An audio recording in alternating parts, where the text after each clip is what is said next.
Delhi high court ने जो EWS patients होते हैं उनका फ्री इलाज निजी अस्पतालों में करने का जो है वो जो इनकम लिमिट है वो 5 लाख कर दी है।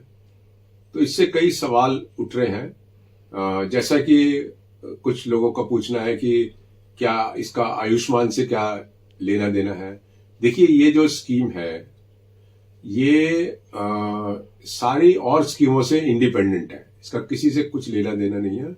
और इसके अंदर ये है कि जो हमारे 62 प्राइवेट हॉस्पिटल्स हैं जो गवर्नमेंट लैंड के ऊपर हैं और जिनको बहुत ही कंसेशनल रेट पे जमीनें दी हैं, उनको जो है वो 10% आईपीडी और 25% ओपीडी फ्री ऑफ चार्ज देनी है। किसी तरीके का कोई पैसा किसी पेशेंट से नहीं ले सकते, चाहे उसमें दवाइयां हो, कंज्यूमेबल्स हो, सर्जरी हो, कुछ भी हो। और ये जो स्कीम है ये सभी स्कीम से इंडिपेंडेंट है, इसका किसी से कोई लेना देना नहीं है। इसमें यह है कि अगर कोई हॉस्पिटल आपको इलाज देने से मना करता है तो आप जो है वहां पर देखिए, एक हॉस्पिटल के अंदर एक हॉस्पिटल का नोडल ऑफिसर होता है और एक दिल्ली गवर्नमेंट की तरफ से एक लाइजन ऑफिसर होता है। आप उनको अप्रोच कर सकते हैं और अगर वो आपकी समस्या का हल नहीं करते तो आप हेल्थ सेक्रेटरी दिल्ली गवर्नमेंट को लिख सकते हैं। अगर वहां भी नहीं होता तो आप मेरे को भी अप्रोच कर सकते हैं। मेरा मोबाइल नंबर है 9811011923। ये स्कीम में क्या है कि हिंदुस्तान से हर जगह से जो भी जिनकी भी फैमिली इनकम 5 लाख के अंदर आती है वो सारे लोग ट्रीटमेंट ले सकते हैं।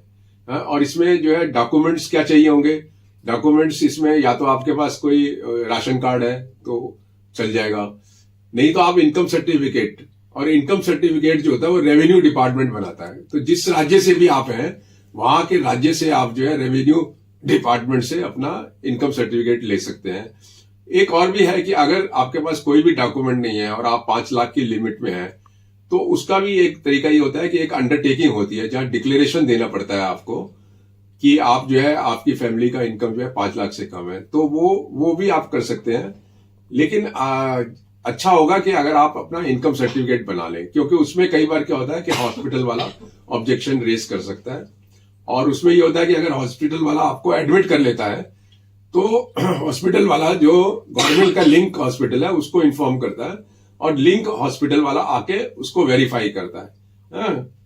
और कौन से हॉस्पिटल है वो आप दिल्ली गवर्नमेंट की जो हेल्थ डिपार्टमेंट का वेबसाइट है उसमें जाके आप देख सकते हैं, उसमें हॉस्पिटल्स की लिस्ट जो है अवेलेबल है। तो ये मुख्य बातें हैं जो आपसे हम शेयर करना चाहते हैं और उम्मीद करते हैं कि जो भी इसमें एलिजिबल पेशेंट्स हैं वो इसका भरपूर जो है फायदा उठाएंगे। Thank you.